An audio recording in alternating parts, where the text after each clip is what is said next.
Ваш район привезли. Сезнең районга без невролог, эпилептолог, баш миен текшерү табибы, психолог һәм логопед, дефектолог алып килдек.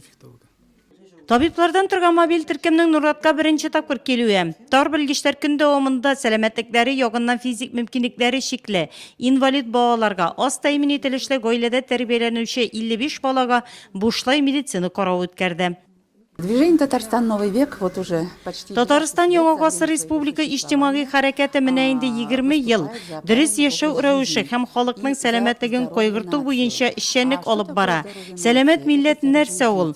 Ул исән имин балалар дигән сүз. Безнең балалар табиблар ярдәменә мохтаҗ икән, без аларга булышлык итәргә тырышабыз һәм аны авыруның беренче билгеләре булган очракта ук ачыклау өчен ярдәм күрсәтәбез. Шуңа да балаларда Көч хәйрия фонды белән берлектә ел сайын балаларны сәламәтләндерү өчен яңа проектлар булдырыла. Бу проект исә Ретик җәмгыяте ярдәме белән гамәлгә ашырыла. Балаларга медицина тикшеренүе үткәрү район кысаларында гына тәмамланмый. Если они к нам уже в дальнейшем Әгәр дә алар безгә алга таба мөрәҗәгать итсәләр, без һәрбер пациентка карточка ачабыз һәм баланы дәвалауны күздә тотачакбыз.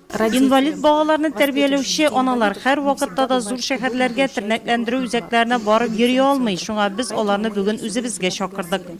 2018 елгы мәгълүматлар буенча Нурлат районында 11565 бала исәпләнә. Шуларның 466 1 яшькә кадәрле. Үткән 2017 ел белән чагыштырганда бездә балалар арасында инвалидлык үсеше күзәтелми. Бездә сәламәтлекләре ягыннан физик мөмкинлекләре шикләнгән 248 бала теркәлгән. Шуның 34-е башлангыч формада. Табиблар кабул иткән арада Нурлатның гармония халыкка комплекслы социаль хезмәт күрсәтү үзәге педагоглары балаларга моториканы үстерү юнәлеше буенча иҗади занятияләр үткәрде. Бергәләп рәсемнәр ясадылар. Соңыннан түгәрәк өстә форматында үткән киңәшмәдә табиблар медицина тикшерүнең уздыруга анализ ясады.